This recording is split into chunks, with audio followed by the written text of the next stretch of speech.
All right, guys, thank you all for joining the webinar. Everything that we're going to be talking about today is around operational excellence and more specifically, how to build systems to truly scale your e-commerce business. My name is Yoni Kosminski and I'm the co-founder of Escala and Multiply Me. And before I dive into it and give you all the value, just a little bit of housekeeping so you can understand why I am, in fact, the right person to take you through this session. So I've personally been in the e-commerce and digital space for over 15 years now. I was able to scale an e-commerce business from 2 to 5 million in 12 months, and it was actually acquired by Thrasio. And on the back of that experience, after working with the likes of Sony, MasterCard, Mercedes-Benz, Medtronic, you sort of name the large brands from the agency lens, and then stepping into that, I had a lot of insights when it came to how to build systems, scale, people, for everything that is really related to business in general, but more specifically the e-commerce space. And so Escala is a process improvement management consultancy where Multiply Me is a Filipino-focused recruitment agency. So I've been able to bootstrap 2 companies and have right now over 90 internal team members. The majority of them are actually sat in the Philippines. Through Multiply Me, we've helped other companies, about 250 or so to date, employ over 1,000 really talented professionals. And these are high-level professionals, not sort of the VA, virtual assistant, baseline tasks, but people that can actually deliver on clear accountability. Escala has 30 management consultants. A lot of them come from Big Four, Ernst & Young, Accenture, Deloitte, McKinsey, etc., and work specifically on that niche around process improvement. So I hope by now, when we talk about Escala, we've worked with 150 plus e-commerce businesses that range from about $1 million in revenue to 250, where the bulk of them will sit in that sort of $2 to $25 million range. And so I hope at this point, this is the last I'm going to talk about myself. The rest of the session's all about you guys, but I hope this gives you enough validation as to why I should be here and giving the insight. So I did this presentation first for people who are in a live audience. So it feels a little bit weird for me to sit there and try and have people stand up while I'm looking at you on the other end of a camera lens. So just love to see, because I'm looking at you, just a show of hands here. When it comes to some of the challenges when we talk about Amazon tactics, how many of you have actually dealt with things like conversion rate significantly dropping in the last 6 months? Cool, seeing a few hands there, great. What about excessive stock? Didn't really plan out. Yep, it's a classic, and with all the new fee structures, we don't like to see that. Products that had a return rate increase by more than 5% in recent months. So these are obviously challenges that we have to continue to battle. The Amazon ecosystem keyword rankings decline. So not really sure what's happened there, but ultimately things have just slipped and we come to it and lo and behold, there's something there, but we've missed out on that. Inefficient ad spend. We let a campaign run and lo and behold, we've gone back to it. What was our historic winning campaign has somewhat fallen apart. So I'm seeing a lot of hands going up, which is, not to concern you, but these are very common things. And, even as a 3P seller, I actually had this where we had unauthorized resale. Someone had a shipment of our goods land on their doorstep and they started selling. So no one is really immune. So that's from an Amazon perspective, but from an operational perspective, I'd love you to put your hand up again if you've had no means to actually execute on innovative product ideas. So you've got lots of product ideas, but you can't seem to bring them to full term. Very common one. Teams operating in silos. So you're not really having the interactions between one team and another, and therefore things aren't getting done at the level that you would like. Yes, of course, I'm seeing some hands here. Heavy reliance on a single decision maker. So you don't turn up to work, and of course, the needle has not moved at all. You're stuck still at yesterday's product not actually being launched. Inability to take vacation days without actually having to be able to close the computer and say, I don't need to look at Seller Central or my Shopify or WooCommerce site. I don't have to deal with things. I'm still in my business very much so. And the last couple here, prioritizing urgent tasks over important. Flag goes up, deal with stranded inventory, email comes in, supplier issue, you know, that perpetual just running after the things that critically need to be done but aren't actually propelling you forward. And lastly, stuck in far too many unproductive meetings. Obviously, you know, the hands that I see going up now, those are, as you get to larger operations, that's when you can sometimes get quite frustrated in the meetings that you're stuck into. So this is all to say, guys, that strategic problems can't be solved sustainably with tactical solutions. So you can't solve each one of these things. Might be a tactical issue, but you need to look at the problem holistically. You need to look at it from the lens of how do we solve this sustainably, where we are not the single point that has to deal with this on an ongoing basis. So the key learning objectives. So what I hope you will take from this and what you'll be able to achieve and unlock inside of your business on the back of this session is, first, is an ability to develop a system that actually removes yourself from daily operations. So that's the first objective here. The next is how we can build an effective org and accountability chart that provides clear, demarcated delegation and accountability so that you are not, talked about it a second ago with VAs, virtual assistants, you're not the end of that task list. So you are actually handing off a core function in your business where you know that given the right guidelines and parameters, you are able to hand it over and know that it is going to get done and done the way that you intended it, even if at 80% of what you would like to achieve. And then lastly, how you can approach creating standard operating procedures and leveraging project management tools and processes to streamline these processes. So if you can bring all of these things together where you can delegate this accountability to an individual who understands what they need to do, you can elevate yourself to the position of being, whether you want to become the CEO of your business or just a key stakeholder that's consulted, and you can focus on doing all the things that excite you most. Spoiler alert, most people enjoy, when we talk about e-commerce, the building and the creative process. If you want to get more involved in that, then these are the things that you need to do in order to get there. So let's dive into objective number one.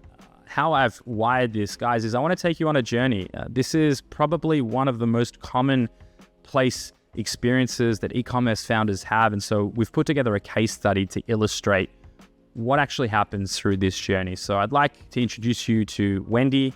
Wendy, she's the founder of Whimsy Flask. So she sells these really creative water bottles that double as art pieces. She loves art, super creative, inspired, bought a lot of these type of Hydro Flask bottles that you see me holding up, but never found one that really hit the mark for her. So she said, you know what, I'm going to take it on. I'm going to go it myself. And so in 2019, she founded the company. She started it on her own as a side hustle. Today, she's got a team of 20. And this is the journey that I'd like to take you all on today as to how Wendy got out of her own way and was able to achieve all that she would like and take it a whole lot further. And this is the journey that she's on. So when we look at Wendy's business, so when she launched in 2019, she had a fantastic first year. She did nearly $1 million in revenue. She hit, pretty standard cost of goods sold. Her COGS were at a normal rate. She had an OPEX. She wasn't solo in the business. She had some resources that she'd brought on to bring the products to market, to work through it, but it wasn't a full-time gig. She was spending media. That's how she was driving a good portion of her growth. And she was operating at a 20% net profit margin, which is great. We like to see a number like that. It's a very healthy number.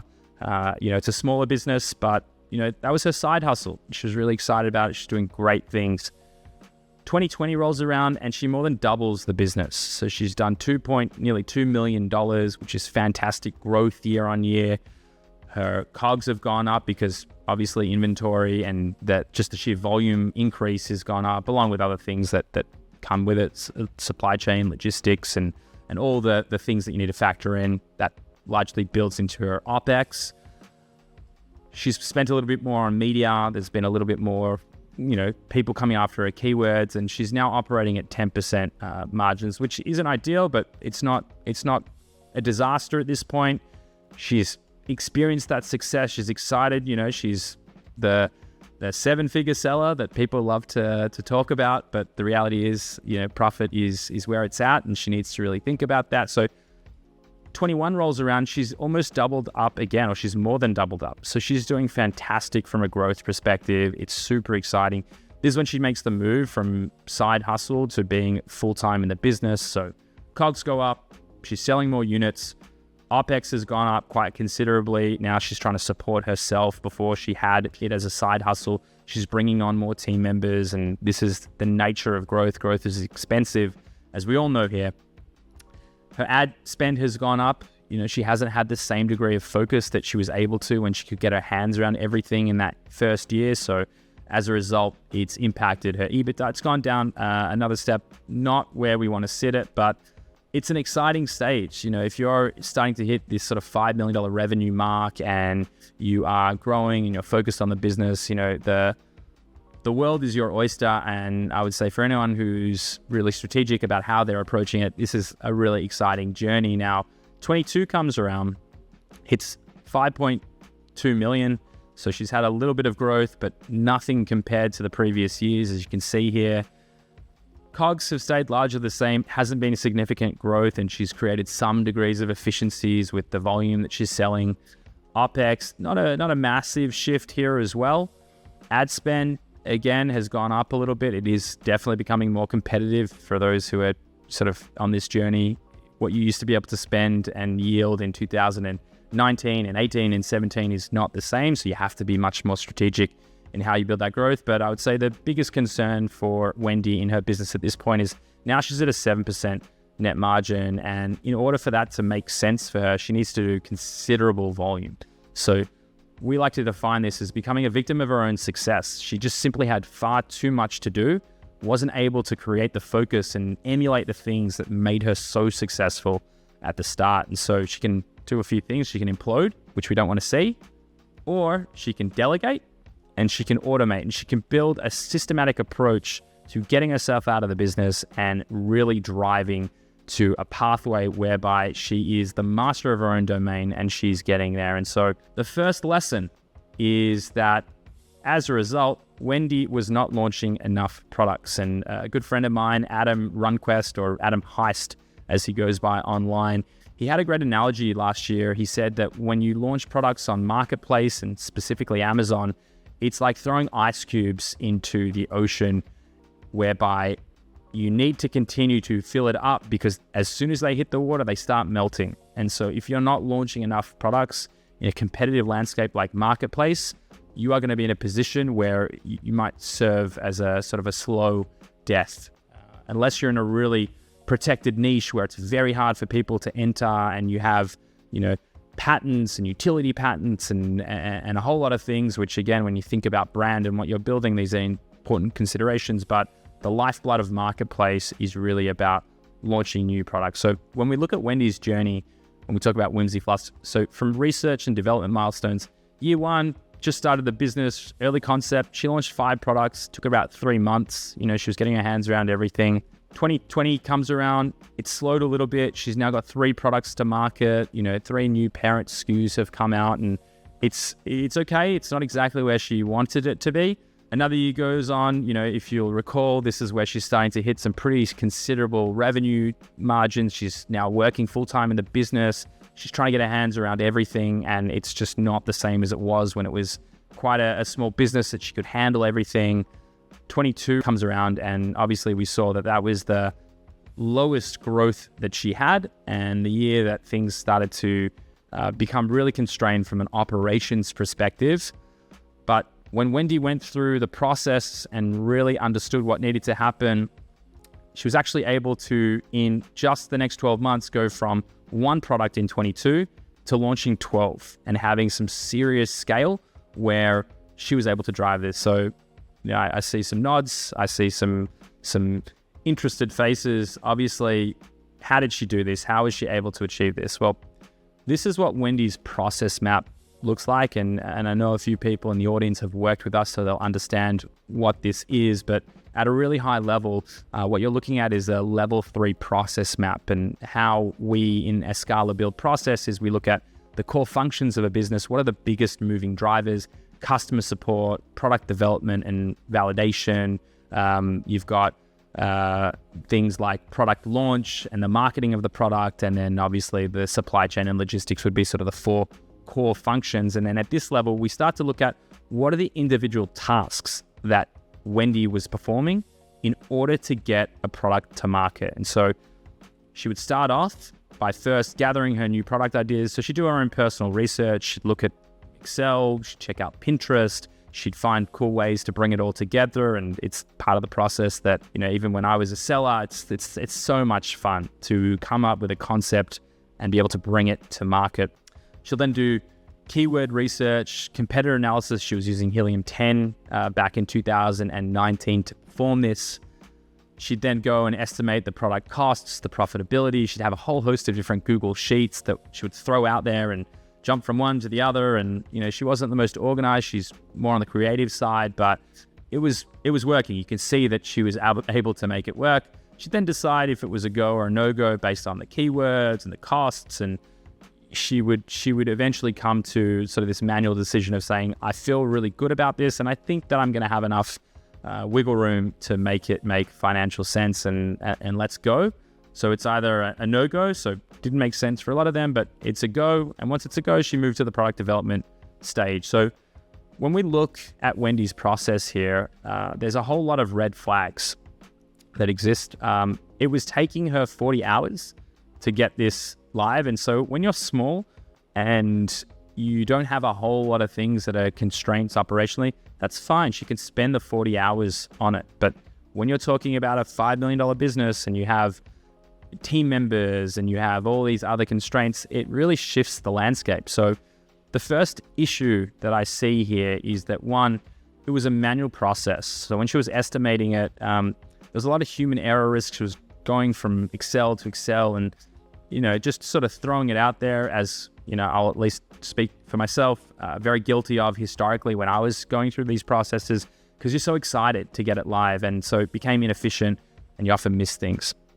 The next issue is that there was no standard product validation criteria. So she risked product market failure because there wasn't a very clear guideline of what does it need to look like? What does the profitability need to look like? As I'm purchasing more units, am I getting economies of scale, or is it staying stagnant? What does the competitive landscape look like? Can people come in? So she hadn't thought through these things these are considerations around her no, go, or go, but she wasn't committed to a very structured process. And the biggest issue here is that, lo and behold, Wendy was doing all of this. So while we love the product development process, you cannot be accountable for it end to end. You cannot expect to drive delivery while you're trying to deal with all the firefighting things that you're dealing with and all the issues if you are to actually succeed here. So let's take a look at what actually changed when we redefined it. So I think the really interesting thing that I take from a lot of these things, and I would say the exciting thing for all of you watching, is that it's not super material in terms of the shifts that need to be made in order for you to achieve this success. You just need to be quite intentional about how you're putting it down and what it looks like. So let's look at her updated process that allowed her to launch 12 products. So first, started the process. So she set the baseline and the targets for new product research, budgets, the criteria. So she was more intentional. She set up this structure and saying, this is the criteria that it needs to look like. She was leveraging still Google Sheets, but she's now implemented a project management tool. In this case, ClickUp was what she was using. So she's now being more intentional about how she's tracking it. When she was gathering new ideas, she's still using Helium 10. She's using Jungle Scout now as well, and probably a whole host of other things. It doesn't really matter which ones she was using. It's more relevant to what's going to work for you and how you approach that process. She did competitor research, and she was using Data Dive now as a tool that's quite strong in that domain. One of the things that it was able to provide her is this opportunity and risk score. So leveraging technology now, she's able to give clear review and output, and that is something that had shifted, that what was her sort of ideas before now has some degree of validity in market. She then validates the research and the results and assesses the profitability, leveraging that project management tool, ClickUp, and the checklist of what does the criteria need to meet in order to go or no go. So she either rejects it because it doesn't make sense. And it could also be we've got plenty of ideas. What's the one that we see is the one that's going to succeed, that we have the capital and other constraints and other factors that exist. So there can be rejections for a multitude of areas, but she either rejects it or she says it's approved, and then she identifies the product development opportunity and she goes back to Amazon, Data Dive, and gets all the insights, and then off she goes to development. Now, the process didn't look all that different. There were some minor changes, but some of the most critical things that you'll see here is that, one, there's now a product manager that's responsible for each of these specific tasks aligned with their core skill set. So they're setting the baseline targets because they're the product development manager. They're reviewing the outputs. They're identifying the opportunities because that is their core skill set. They've had a product researcher who's more inexpensive, can actually do a lot of the grunt work at scale. Wendy just needs to get involved in the validation. She's set the criteria, so she's no longer doing all of the work herself because she's been intentional as to what needs to happen. And lo and behold, she spends half an hour a week now, or half an hour in this process effectively, in something that would take her 40 hours historically. And all she's needed to do is put it down on paper and understand what are the missing links here. And that's all well and good, but let's actually take a look here before I actually take a look at the impact, how she was able to do it. So she built out the process documentation. This is a ClickUp company wiki, and then how we build process internally. But every one of the steps will be documented and defined. I talked to you about the core functions as our level 1. Level 2 is the processes followed. Level 3, as I said, is the individualized steps and who's responsible for them. This is now how you conduct them in these subtasks. And then this is what an SOP in our books or a level 5 instruction looks like, where you have the purpose, the frequency, who performs it, the inputs, and you're very, very clear so that when you're handing these tasks off, you are not the one who is going to be the end of that task list, but rather there is information whereby your team member who's now accountable for it can actually go off and get the information they need without having to come back to you each time. So the key things here is that she was able to leverage the detailed SOPs, use these tools, to actually push forward. She leveraged a ClickUp R&D board. So not only is she just getting in this meeting half an hour a week, but at any point in time, if she wants to take a look and see the status of performance or dig a little deeper, all the information is there because they've set out the project management experience, and she understands based on the SOPs how to leverage it herself if she's not the one performing it. So many reasons why this adds value. If you have a team member who's there and ultimately they find another opportunity, or they win the lotto and they decide that they're not going to come back to work the next day, this protects you from having to be the custodian of all the information. And she's obviously minimized massively the time spent on her working through this. Interesting thing here, and what I was driving toward a little bit prematurely before, is that what is the actual impact to business? So Wendy went from launching a single product in 2022 to launching 12 in 2023. So for her, those additional 12 products yielded her $6 million of added revenue. Of that, her COGS, stayed somewhat consistent. She had a really healthy gross margin here. Her advertising costs, we always want them to continue to go down. 25% it's not the end of the world considering where we're sat at, but if you gave them to me at 10%, I would absolutely take it. I think like anyone here. Her OPEX, her operational expenses were increased, obviously. So in order to actually bring another $6 million of revenue to market, that is considerable. And to share, she leveraged 2 remote team members. I mentioned Multiply Me is our other business that we help hire Filipino talent. So these were the actual salaries that she was paying them on a monthly basis. So her product development manager was $1,500 a month, and her researcher was $1,000 a month. So she's added, obviously, a cost there. Let's not sit here and pretend like that's the only costs that you would need to add when you bring $6 additional million of revenue to the business. So there was other headcount, warehousing, supply chain, software, subscriptions, office, utilities, insurance. So these things stack up. But I think that the really exciting thing is that she, on this added $6 million, $1.3 million of added profit at a 22% net profit margin or EBITDA. And that is the power of her ability to get out of her own way and build a process where she's not in it. And she's able to now bring this, not just in year 2023, but 24, 25, these things should accelerate if you continue to invest in them. So that is the first key lesson, is if you can work through that process and you can be sure of what's happening and build for a much more optimal state, you're in a really, really good place. The next, and I would say one of the more common experiences that, again, I mean, I talk to you guys as now an expert, but I'm guilty of all of this. I've gone through this journey. I think it's almost a rite of passage. If you don't go through this journey, you're a lot smarter than I am, which probably isn't that hard, but ultimately working on your business and not in it. How do you actually approach doing that? How do you make sure that you're elevated at not just the CEO level? I think that that's almost myopic in nature and looking at it from that perspective. How do you play to your strengths? How do you work on the things that you are most passionate about and design an organization that enables you to be at your very best and the thing that you're excited about? So the first is the delegation of responsibilities and not tasks. So I've touched on this a few times. If you've ever seen me talk before, specifically about talent in the Philippines and virtual assistants, it's a real soft spot, or a sore spot for me rather. You need to be intentional about what you're delegating out. So when we look at Wendy's business, so she was in fact the CEO.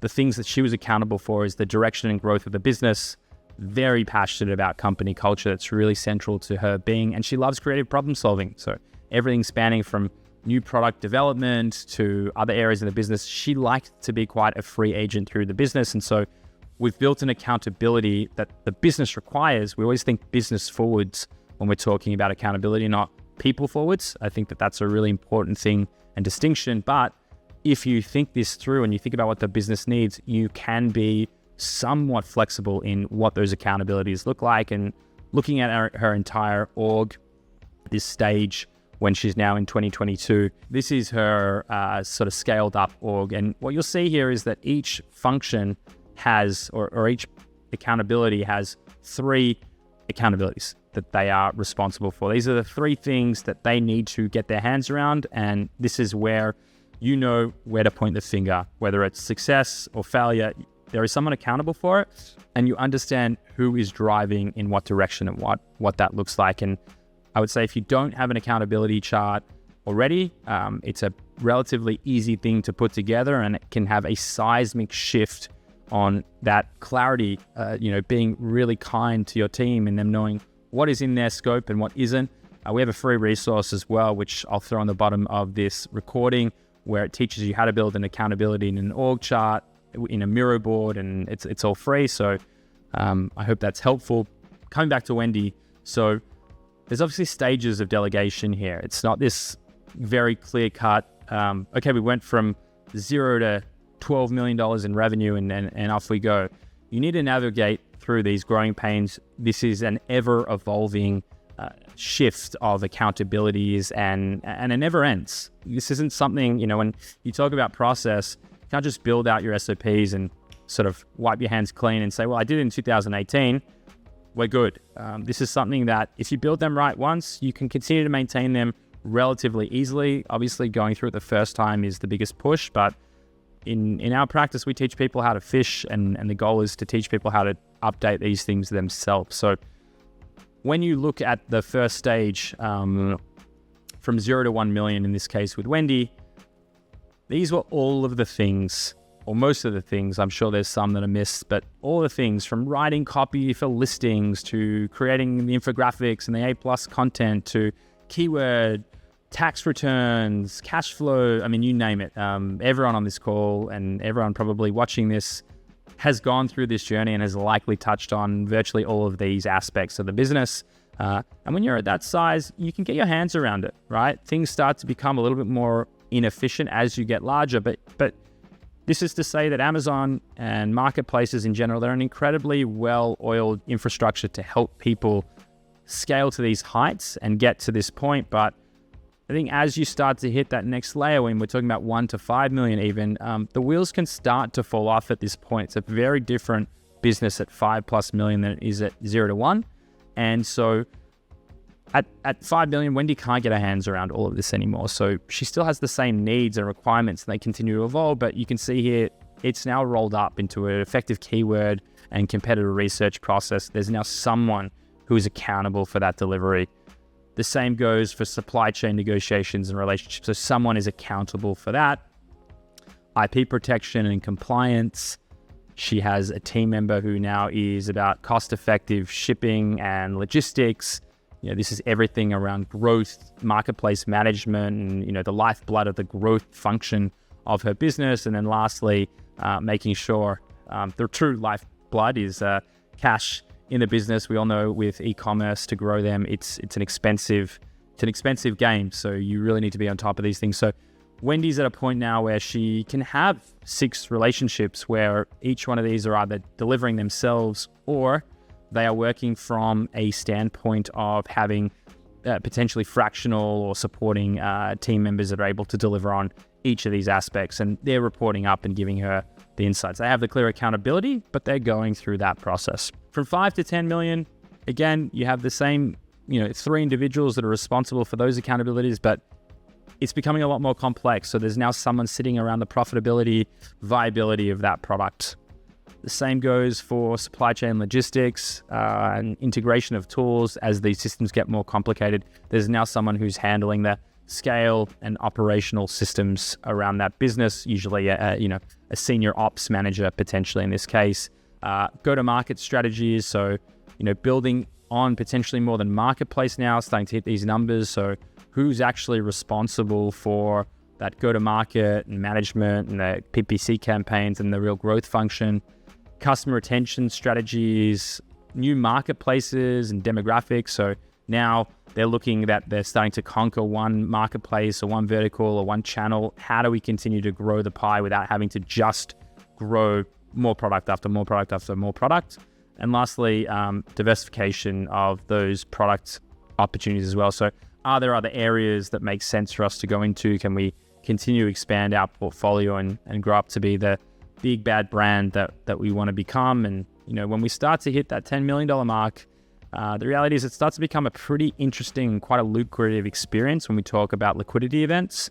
Obviously, I'd say for most of you, you're either building a super profitable brand where you're really thinking and getting these insane margins built into the business that you can turn it into a lifestyle brand, or the big paydays when one of the larger let's talk about strategics or private equity. I don't know, by the time this video is released, I don't know how many aggregators are still buying aggressively businesses. So when you start to hit these numbers, you really move upstream, and that becomes a really exciting prospect. And I won't go through the details here. I would say that as you start to hit these types of levels, it's not a uniform equation. So for your business, it might not look exactly like even anything that I've shown you up until this point. You really have to think about it from the lens of how my business operates, what I'm trying to achieve, where I'm headed, and then sort of work backwards from business needs to putting the right accountabilities in place. And I would advise everyone to think business forward and not skills forward. So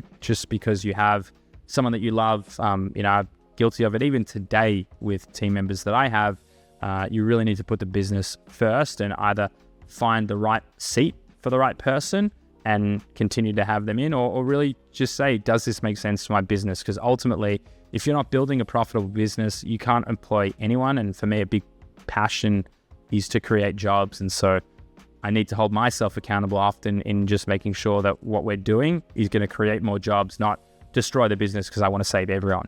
So when we talk about delegating effectively, the first is you need to identify the growth needs of the business. So you need to understand sort of where are we heading and what are the right accountabilities to pass off to.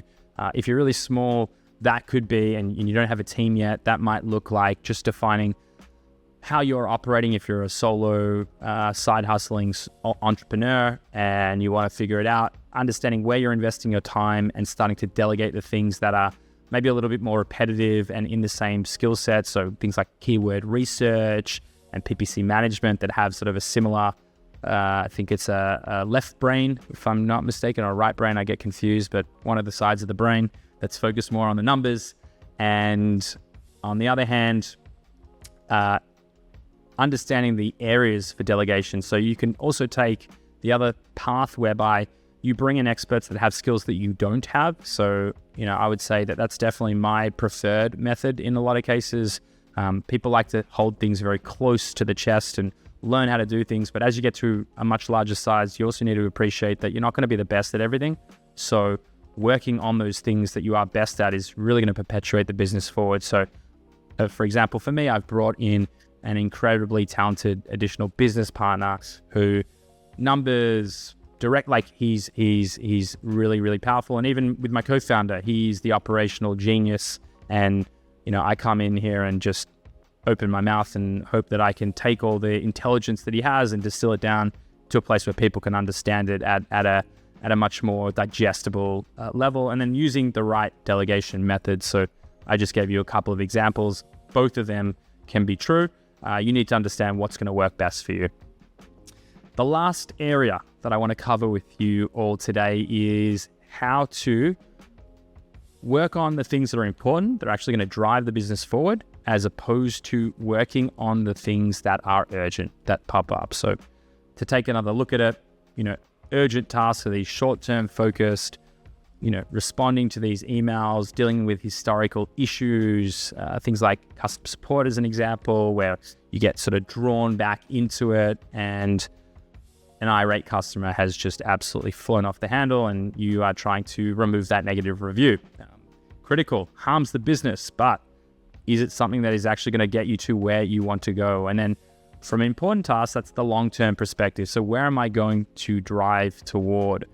What are the future issues that I need to be solving? If new regulations and requirements are rolling out, am I going to build something that is truly sustainable? And then lastly, 3, 6, 12, 24 months on, what is the strategic and measurable goals that we are working toward? I'm going to talk a little bit more about these in this section as well. So diving into it, what we are looking at here now that we understand what a level 3 process map looks like, the individual delivery of each of these tasks. Wendy, founder, she was spending 10 hours a week working through all of this. I think for a lot of founders, and the business that I helped grow from 2 to 5 million, the founder was very much wired this way, whereby he would always say, it's the most important part of the business. It's the only time that we get to have direct communication, especially in marketplace with a customer. This is an opportunity we need to take. I do not disagree with that. It is absolutely critical. The thing that needs to shift is that it does not need to be you who is responding to each of those responses. And so how you can approach that is, one, redesigning that process. So nothing really changed. Only we brought in a customer support specialist. We brought in a brand manager who we had previously, who now is just accountable for that oversight. And so for the founder, they can come in and stay attached to it. But I think what becomes really interesting on how it is built out, when we look at the process documentation and the workflow, you can see here from a customer support perspective, this is all the different areas of, everything from processing a refund to, how do we manually fill an order, really defining all of these SOPs very, very clearly so that anyone can jump in and deliver on it. What's more is that each one of them has that standard operating procedure on the step-by-step guide, so you can review back at any point. But from a founder owner perspective, and even just from a better business system, building things like these categories and not just the statuses, so if they've delivered, but you can see here, replacement, refund, new inquiry, getting that high-level visibility in a dashboard now, you can see what the trends are. But I think what's really important, or one of the really exciting things, is outside of freeing up 10 hours a week for Wendy to work on high-value tasks, it mitigates that key person dependency. So Wendy's about to go on holiday for weeks, and she knows that she doesn't hold all the answers to the customer support problems. They're all defined in there. So she can actually close that laptop and feel really good about it, because she can check in and get the reports if she wants. I hope that she doesn't, but we're in a really good place when it comes to that reality.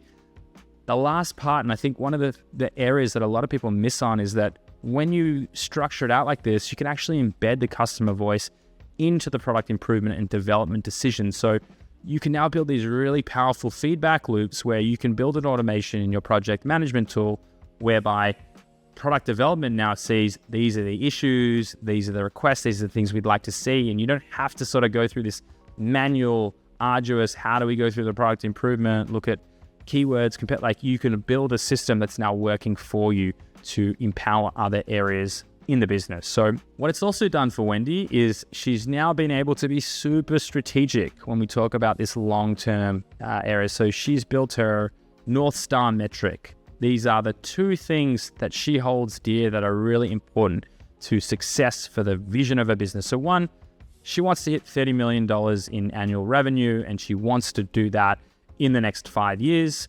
What's more is she wants to do it profitably, and her goal is 5.5 million in annual profits at a $30 million revenue rate. Fantastic business. And then what they've done is they built the next layer down. So the OMTMs, the one metric that matters, she's built metrics around each function of the business now and saying, right, in order for us to achieve these goals, the R&D team, they need X number of successful products launched every year. They're held to that account. Brand, they need the percentage of growth year on year, need to continue to grow to make sure that they're hitting these growth numbers. Supply chain, they can't have stockouts. We know how that hurts our BSR. So how do they continue to maintain? And now on the inverse, how do we prevent too much stock going in? How do we really play this very challenging game? So building that clarity.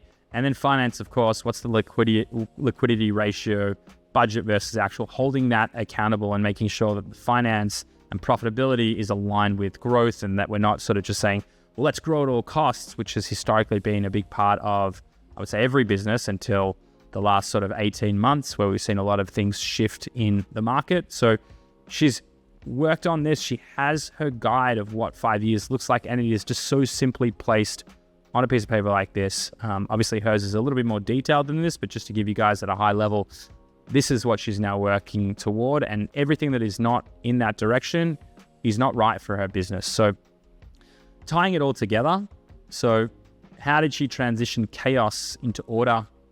So here's a very distressed Wendy.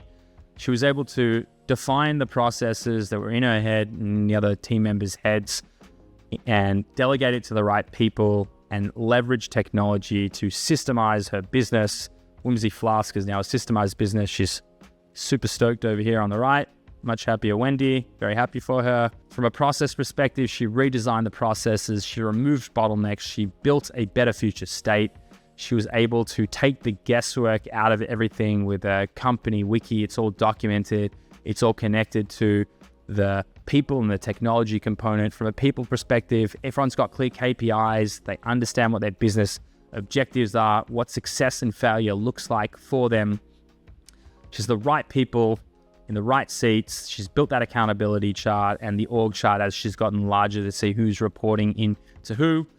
And from a technology perspective, she's built it by working through her project management tools and everything else that has gone into enabling her to succeed. So action items, takeaways for all of you listening in here. One, systemize repetitive processes. You can free up a lot of time by being quite intentional as it relates to that. Delegate those responsibilities and not tasks. I've said it multiple times today, but reduce the dependencies, foster empowerment.